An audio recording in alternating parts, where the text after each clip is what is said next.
Nah, seputar di sini, kali ini kita akan bahas tentang The Great War atau perang besar yang jauh lebih dahsyat dari Marineford akan segera terjadi dan kemungkinan besar akan pecah di negeri Elbaf nanti. Yang juga dikatakan Ark Elbaf akan mulai di tahun ini 2024 yang berarti Ark Egghead pastinya sudah menuju ke penghujungnya. Nah, kenapa saya bisa berkata demikian? Yuk kita bahas di sini. Yang jadi pastikan kalian tonton sampai habis agar tidak ada informasi yang miss dan juga setengah-setengah. Dan sebelum lanjut video juga jangan lupa untuk subscribe dan nyalakan bel notifikasinya. Nah, mari tanpa basa-basi lagi kita langsung saja. Wadaw.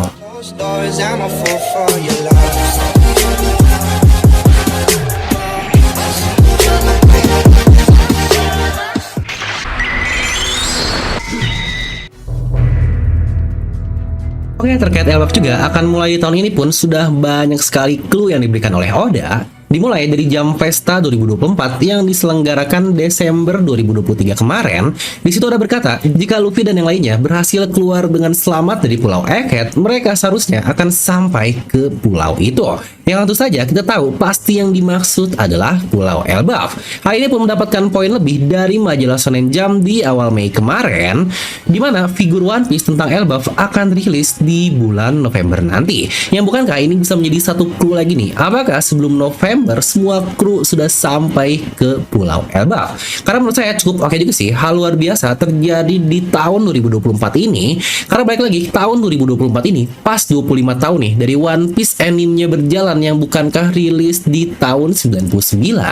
Yang jangan lupa ya, ulang tahun One Piece yang ke-25 tahun dari manganya yang rilis tahun 97 saja, kita mendapatkan dua hal luar biasa. Pertama, mulai dari Gear 5 Luffy yang rilis di tahun 2022 dan juga movie red dari Utachan yang masuk top movie di Jepang sana yang rilis juga di tahun 2022. Jadi menurut saya ke-25 tahunan One Piece untuk anime juga akan dilakukan juga hal yang cukup megah bagi pihak Toei, One Piece dan beberapa hal yang akan mereka sediakan di tahun 2024 ini. Nah, tapi juga kita jangan terlalu berharap banyak sih, karena walaupun Oda berkata di Jam Pesta tentang terjadinya tahun ini, ya kita tahulah Oda ini memang selalu ngaret. Dan bisa saja figur Elbaf yang dimaksud adalah karakter-karakter Elbaf yang sudah kita ketahui seperti Hajrudin, Dory, Brogy, dan yang lain-lain. Tapi ya kita nggak tahu lah ya, walaupun saya sendiri sangat berharap semoga Ark Egghead beres di tahun ini dan kita sudah bisa masuk ke arc yang paling ditunggu-tunggu sejak lama sekali, yaitu arc dari Elbaf. Kira-kira apa aja sih yang akan terjadi di Ark Elbaf nanti, di mana beberapa teori yang cukup banyak beredar adalah seperti Shanks versus Luffy, Usopp versus Loki, dan juga Kurohige yang pastinya akan ikut datang juga ke satu pulau ini, di mana seakan-akan semua peperangan sekarang tertuju ke lokasi terakhir yang semua orang sudah tunggu, yaitu satu pulau raksasa tersebut. Lagi-lagi sama seperti Wano Kuni yang kental nih dengan segala macam kisah Jepang, mulai dari Sakura, Gunung Fuji, samurai, dan untuk Elbaf juga. Bukankah kita juga memiliki satu mitologi terkenal, yaitu mitologi dari Nordik? Tentu saja hal yang terkenal dari mitologi Nordik ini sudah pasti dia adalah Asgard atau Asli-Garut. Enggak. Maksudnya planet Asgardian yang dipimpin oleh Odin, dan karakter yang jauh kita kenal pastinya adalah Thor dari Marvel. Dan bukankah kita semua sadar ada satu orang lagi nih, adik dari Thor, yang namanya saja bahkan sudah udah munculkan di negeri Elbaf. Tentu saja dia adalah Loki, sang pangeran. Yang bahkan kalau kita lihat dari pulaunya sendiri, terdapat pohon nih yang serupa dengan pohon legenda, yaitu Yggdrasil alias pohon pembawa kehidupan. Nah, apakah yang ada di tengah Elbaf yang kita lihat pun adalah pohon yang sama, dan mungkin namanya di sini adalah pohon Adam yang lebih kita kenal di dunia One Piece? Toh bukankah Adam ini bisa dibilang pembawa kehidupan sebagai manusia pertama yang ada di muka bumi? Bukankah sangat cocok sekali dengan mitologi Nordik yang coba Oda referensikan dari satu pulau tersebut? Yang lagi-lagi nih, pohon Adam ini sudah diketahui sejak lama sekali, tetapi kita masih belum mendapatkan penjelasan lebih jauh dari Oda Sensei.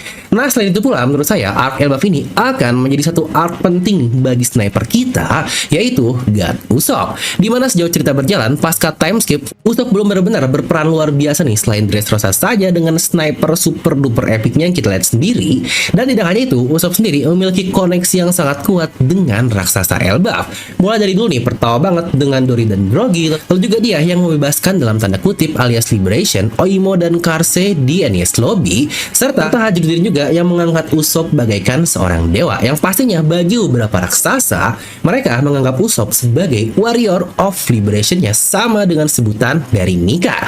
Nah, bukankah teori populer juga adalah Usopp yang akan melawan Pangeran Loki di Elbaf nanti? Kalau kita nggak tahu nih apa sebenarnya peran Pangeran Loki di pulau tersebut, tapi balik lagi sih, kalau kita ambil dari sebutannya saja, ya bukankah sudah sangat serupa sekali Usopp si pembohong, pembawa dongeng atau fable dengan Elbaf nih, dimana balikan dari fable adalah Elbaf. Dan Loki juga bukankah adalah seorang dewa yang sangat licik dan pembohong tingkat luar biasa juga, yang lagi-lagi bukankah sangat cocok sekali dengan Usopp yang sama-sama dalam tanda kutip dewa penipu, yang pas kan menjadi villain dari satu karakter yang belum mendapatkan highlight cukup banyak, yaitu Kapten Usopp kita. Dan ngomong-ngomong masalah cocok lagi, bukankah seseorang yang berkali-kali menghentikan Loki dari rencananya adalah sang kakaknya, yaitu Thor, yang identik dengan palu menjolirnya, yang bukankah baik lagi juga jika kita cocok logikan Usopp berkali-kali di serial One Piece ini, dia selalu menggunakan palu walaupun hanya palu mainan dengan tulisan berat beribu-ribu ton yang padahal itu mainan doang, yang seakan-akan mengindikasikan hanya Usopp lah seseorang yang bisa mengangkat palu tersebut. Ibarat balik lagi nih, Mjolnir hanya orang-orang terpilih lah yang bisa mengangkat palu tersebut. Dan kita pastinya kalau sudah biasa melihat pola dari Oda, pasti nih bakal ada momen nih nanti ketika kalah dan mereka akan kembali bangkit. Nah, menurut saya juga di Elbaf pasti akan ada momen seperti itu, dimana momen bagi Usopp untuk bangkit saat kekalahannya di fase pertama. Dan tidak hanya itu saja, kemungkinan besar dia akan membangkitkan hal yang sudah lama sekali kita tunggu, yaitu Hausoku no Haki-nya. Dan di penghujungnya nanti, di saat Usopp sekarang sudah dikenal sebagai God Usopp atau seorang dewa dalam tanda kutip, dan di akhir Elbaf nanti pastinya Usopp akan dikenal sesuai dengan impiannya, yaitu Usopp sebagai Brave Warrior of the Sea atau pejuang pemberani di lautan. Ya, tapi bentar nih, saya jadi kepikiran, gimana bukankah Nika ini dikenal sebagai dewa dari dongeng Elbaf, yang berarti Nika ini semacam karakter fiksi nih di pulau tersebut, atau mungkin disebut sebagai God of Sun, yang apakah nanti juga pasca peperangan luar biasa tersebut Usopp akan disebut sebagai God of Fable atau dewa dongeng, yang bukankah akan menjadi sosok yang sangat dipuja dan dikenal di Elbaf sana. Jangan lupa juga di Pulau Tontata, Usopp sudah dipuja dan bahkan dijadikan patung. Bahkan di Skypiea juga Usopp memiliki patungnya di sana, yang apakah nanti juga di Elbaf akan ditambahkan patung spesial untuk our kapten kita. Dan dengan begitu 8.000 pengikut akan menjadi kenyataan dengan sangat mudah bagi Usopp kita ini. Dan kalau kalian ingat juga, Oda pernah berkata nih pasca Wano Kuni selesai, jika Battle Royale akan terjadi di Jam Festa 2022 setahun sebelum berita Elbaf di awal tadi. Nah, dan seperti yang sudah kita dapatkan di tahun 2023 dan sebagian kita sudah berjalan di tahun 2024, di mana perang-perang sudah terjadi mulai dari Hachinosu tempat Garp bertarung, lalu juga Winter Island tempat Lau dikalahkan, posisi luar dari Elbaf pun tempat Kid dikalahkan, di mana sisanya masih ada Pulau Eket yang sekarang masih berlangsung. Lalu juga dekat pulau itu terdapat Sphinx Island, lokasi dari Marco, Miss Bakin, yang sebelumnya tidak lama Edward Weevil ditangkap oleh Admiral Ryukyu, yang jangan lupa juga nih dekat Totolen, Caesar kabur bersama dengan kerajaan Germa dan pasti akan mulai bergerak juga. Semuanya menuju ke satu lokasi dari Elbaf ini.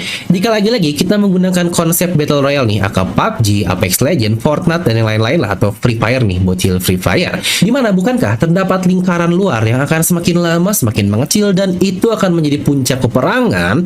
Nah, inilah seharusnya yang akan menjadi perang besar yang lebih besar lagi dari Marineford, tepat seperti kata-kata Oda. Karena baik lagi, hal ini tidak terencana seperti apa yang terjadi di Marineford. Sudah jelas lah ya, terdapat kubu A dan kubu B. Tetapi untuk Battle Royale, semuanya pihak yang saling berlawanan. Ya, baik lagi sesuai dengan tema Battle Royale yang bukankah sangat mirip sekali dengan apa yang terjadi di Skypiea dan juga Birdcage di Dressrosa. Yang sejujurnya yang saya tunggu sih pergerakan dari Buggy bersama dengan Cross Guild. Kira-kira apa nih yang akan mereka lakukan di perang besar Pulau Elbaf nanti? Nah, coba tuliskan pendapat kalian di kolom komentar di bawah. Dan seperti biasa, semoga kalian terhibur dengan video ini. Like aja kalian suka, dislike aja kalau suka, jangan lupa untuk subscribe dan juga share ke teman kalian.